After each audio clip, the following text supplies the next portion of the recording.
And welcome back to The Watchman. For centuries, the belief was that Mount Sinai, the place where God gave Moses the Ten Commandments, was located in Egypt. But a new documentary suggests that the real location of Mount Sinai is not in Egypt, but Saudi Arabia. Folks, this is fascinating stuff. Take a look.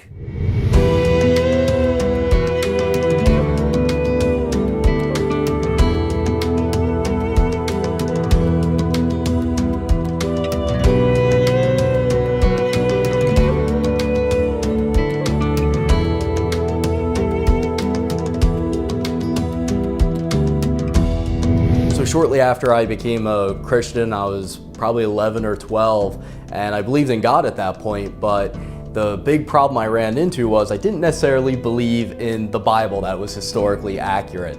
And one of the issues was that Jewish and Christian academics and so-called experts out there were saying that there was very little evidence that the Exodus story ever happened, that it was a myth or greatly exaggerated. And so I had to ask myself, how could I believe in the Bible if the story of Moses and the Exodus wasn't considered true? I became really interested in this theory that the reason evidence wasn't being found was because we were looking in the wrong spot. And that theory got new steam in recent decades because there were a handful of explorers who had heard about the theory and made their way to what they believed was the real Mount Sinai in northwestern Saudi Arabia.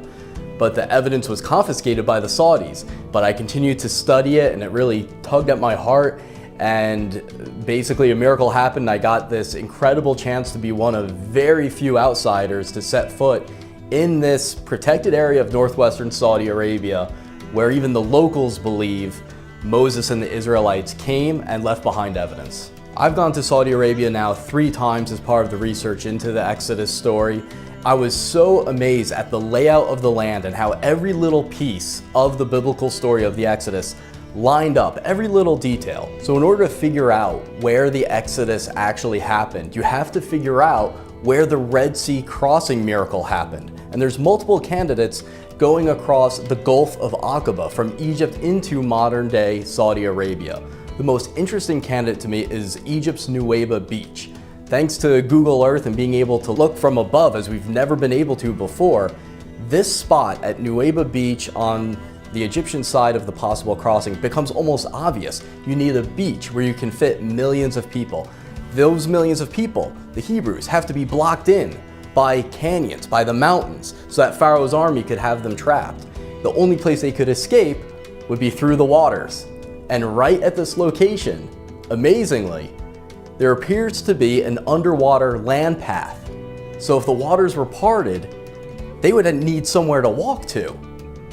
And here, just at this location, there happens to be that underwater land path. So if the waters were parted, they could walk from Egypt through the waters of the Gulf of Aqaba into northwestern Saudi Arabia, into the area that the local Saudis call the land of Jethro. By this underwater land path going from Egypt's Nuweiba Beach into northwestern Saudi Arabia, there are very interesting coral anomalies that look like the remains of chariots, specifically chariot wheels.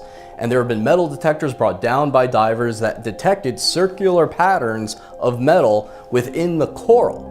Now, a lot of this would disintegrate over time, obviously, but coral can wrap itself around an object and dissolve it and retain the shape. And so divers who have gone to this area have described it as looking like an ancient junkyard, a place where potentially an army was destroyed and shattered into pieces, and the coral retained the shape of those debris. New research shows that Christian, Jewish, and Islamic sources for a long time have identified the real Mount Sinai as being the highest mountain near an area of Saudi Arabia called Al-Bad today.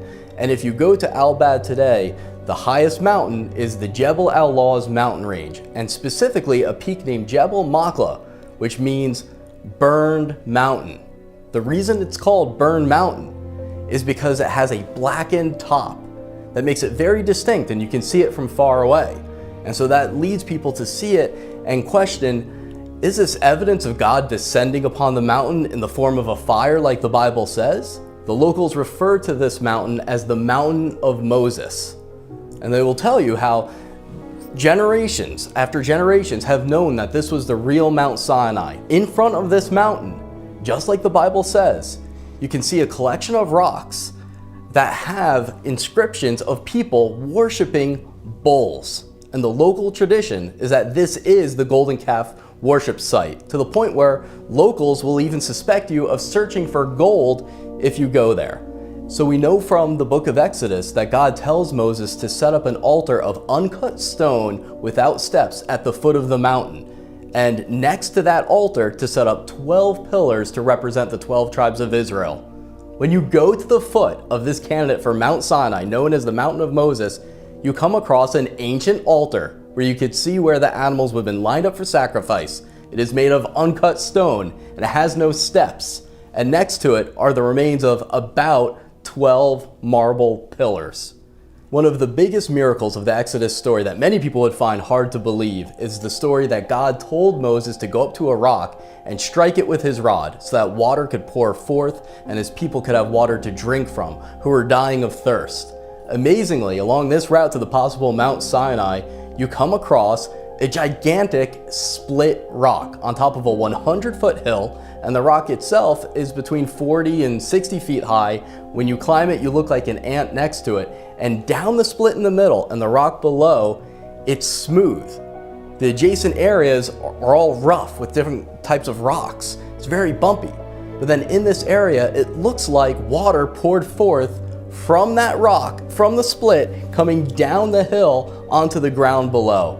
And the local Bedouins, who have been told to keep people out and will actually confront you if you go there, will say that this is referred to by them as the split rock of Moses. At one point in my life, I thought that as human knowledge developed and as science developed, we would move further from the biblical account, that those would look more and more like myth.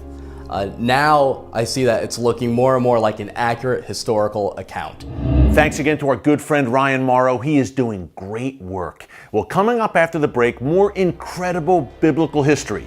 We head to the Museum of the Bible in Washington, D.C. for an up-close look at rare ancient artifacts from one of history's most infamous rulers. Who was it? Find out after the break.